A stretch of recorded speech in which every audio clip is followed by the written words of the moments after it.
Hey guys, what's up? It's your boy Miguel back again with another video, and the phone that I have today is the Realme C67. Now this phone just recently came out. It was launched a couple of days back, and this phone falls under the budget category, but it also falls under the sort of like the mid-range, lower mid-range category, because this phone, despite the low price point, has a couple of things that are very interesting to see and something that may appeal to a lot of you. So if you're looking for a phone that doesn't really break your bank but also kind of ticks a lot of boxes, then this is a phone that you should consider. Now looking at some of the specs, we have a 108 megapixel camera, and this camera is actually pretty decent. It has a specific technology which I will talk about. It has 33 watts with a 5000 milliampere battery, pretty standard stuff. It has a dual stereo speaker setup. It also has Snapdragon 685 chipset, which is a chip that's based on a 6nm platform. It has a 90 Hz display as well, and it has a mini capsule. So the mini capsule, if you guys remember, with the C51 was one of the phones that introduced sort of like the same concept as the dynamic island on the iPhone. It's a very similar feature to that, so I'll go ahead and also showcase that. Let's go ahead and unbox the phone and see what we have. So the yellow box, which is a signature Realme look. We have, I believe, some paperwork over here, and we also have the silicone case, and we have the actual phone over here, which I'll put on the side. We also have the SuperVOOC 33 watt SuperVOOC charger, and we finally have the USB-A to USB-C cable inside the box. Now this comes with 8 gigs of RAM as a default, and the version that we have today, it comes with 128 gigs of internal storage. You can actually get a 256 gig version as well. This also comes with an expandable dedicated memory slot, so if you're not happy with 128, you can actually expand it. The color that we have today is the Sunny Oasis, which is the green color. This phone comes in two colors. One is a black color and then one is the Sunny Oasis. If you're looking for something exciting, then this is probably the color to go. The camera model on the back, you can see that it sort of reflects on the iPhone 10. I'm not saying that they copied that, but it kind of has the same design concept with two cameras and that kind of like a pill-shaped camera model in the back. Design-wise, this is a plastic body and a plastic back, but the good thing about this is that even at this price point, this has IPX for water and splash resistance and dust resistance as well, so you are getting some sort of protection there.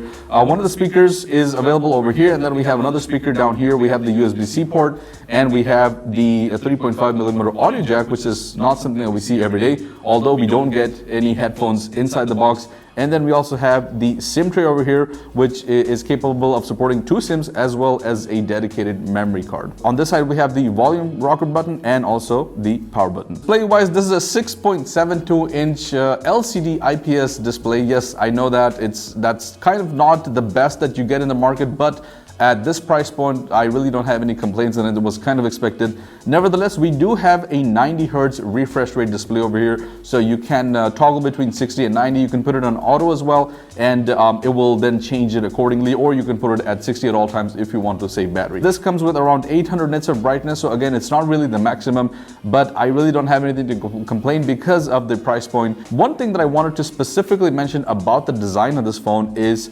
how the display actually merges with the body, because this phone it doesn't really use a specific technology. It actually takes out one big factor or one big detail that we've seen on a lot of budget phones. Now, if you notice, the display is actually very flush with the body.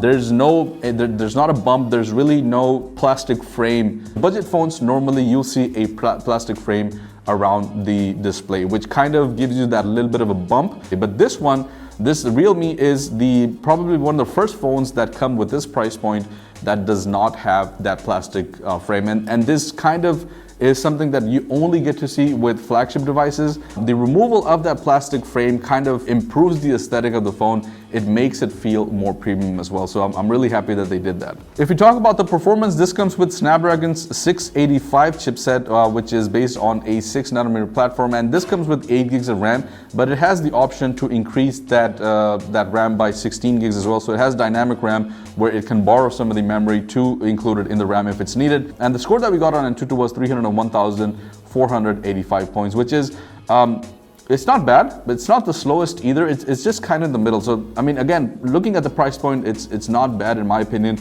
This will not slow you down. It's going to do pretty much whatever you want for a daily phone. You can still play games, so we have PUBG installed and we were able to play games as well. But it's not a phone that's meant to game. It's not really something that you want for a hardcore performance. Now, if we talk about the cameras, we have a dual camera setup at the back. Now, this comes with the main 108 megapixel camera and a 2 megapixel depth camera as well. Now, the thing about the 108 megapixel camera is that we've seen a lot of phones in this price range come with a 108 megapixel camera. But the difference on this one is, first of all, this uses the latest Samsung sensor. And the other thing is that this has a in-sensor zoom, which means that it's not really digital zoom and it does not really crop the image to increase or decrease the zoom out of it. So there's no cropping whatsoever. It uses in-sensor zoom. So that's a feature that's not really seen on budget phones. You usually get to see stuff like that on higher end Samsung phones or even iPhones. But considering that this phone only costs you around 580 dirhams, this is really good for that price point. We also have an 8 megapixel selfie camera, which is, it's just decent. No complaints here. 8 megapixel. The thing that I like about it is that it doesn't really artificially put in those beauty filters. It doesn't beautify the image. It's actually pretty decent in my opinion, but there is a little bit of a lighting flicker which I'm noticing, and that's probably just the phone trying to adjust the brightness here. This will also shoot 1080p resolution. It unfortunately doesn't have 4K resolution, and it will shoot it at 30 FPS. Battery wise, you're gonna get the same 5000 milliampere battery, which is paired with a 33 watt charger, so you're gonna get pretty much all day battery life. And then finally coming down to the cost, well, this phone right now as an early bird offer is available on the Realme Arabia website. So if you go there, which will redirect you to the noon.com website.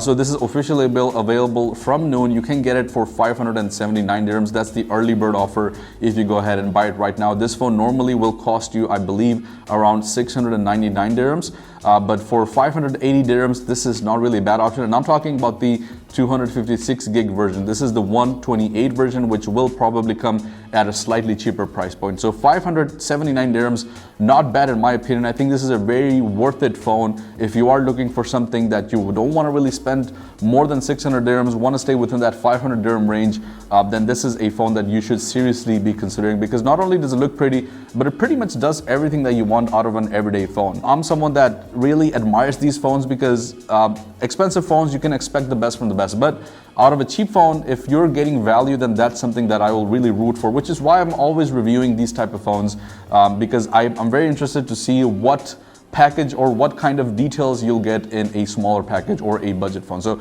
this is a highly recommended phone for me. Realme C67. This is the 4G edition. I should mention that to clarify. This is the 4G variant. Let me know what your thoughts are about the Realme C67. Would you consider buying this?